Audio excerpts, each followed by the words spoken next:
Chapter 1183. On the way back, Alex asked Viley, "By the way, what has Nat Arya been up to these days?" Viley said, "My mother recently. She likes to run to senior colleges. An old friend of hers invited her to go there and be a visiting professor at senior colleges, specializing in general education for senior citizens." "Oh," Alex said in surprise, "then Nat Arya is professor now?" Viley smiled and said, "It's not a professor. The senior university itself is not a university in the true sense.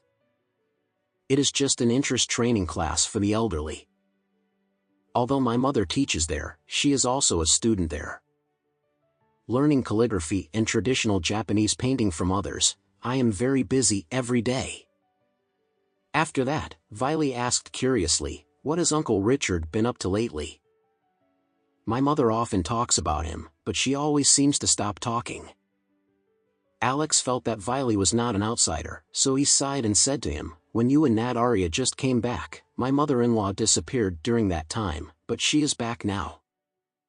After speaking, Alex said again, "My mother-in-law, who has a more aggressive personality, my father-in-law is afraid. She knows that Nat Arya will come back and will trouble Nat Arya, so he dare not ask Nat Arya."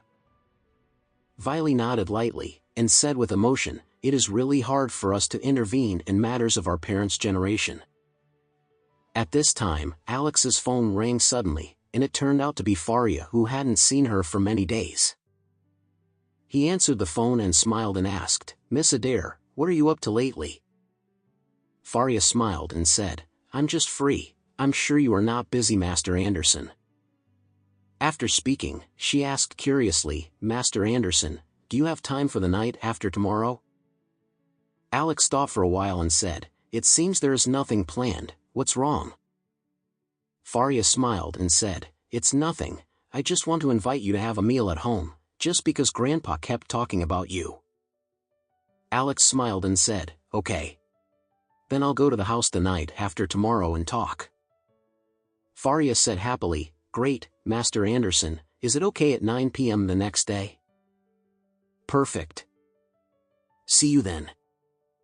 "Okay, see you then." Hanging up Faria's phone, Viley on the side smiled and asked, "Master Anderson, is Miss Adair calling you?" Alex knew that he knew Faria, so he didn't hide it. He nodded and said, "That's right." Viley smiled, "Miss Adair called you for her birthday party, right?" "Birthday party?" Alex said surprised. "Miss Adair didn't tell me on the phone just now. She said she would go to her house for dinner the next night." Viley smiled profoundly and said, "It is estimated that Miss Adair didn't want you to spend money on preparing gifts for her, so that's why she told you that. When she told me, she said directly about the birthday party." Alex couldn't help being a little surprised. "Why should I hide it on my birthday?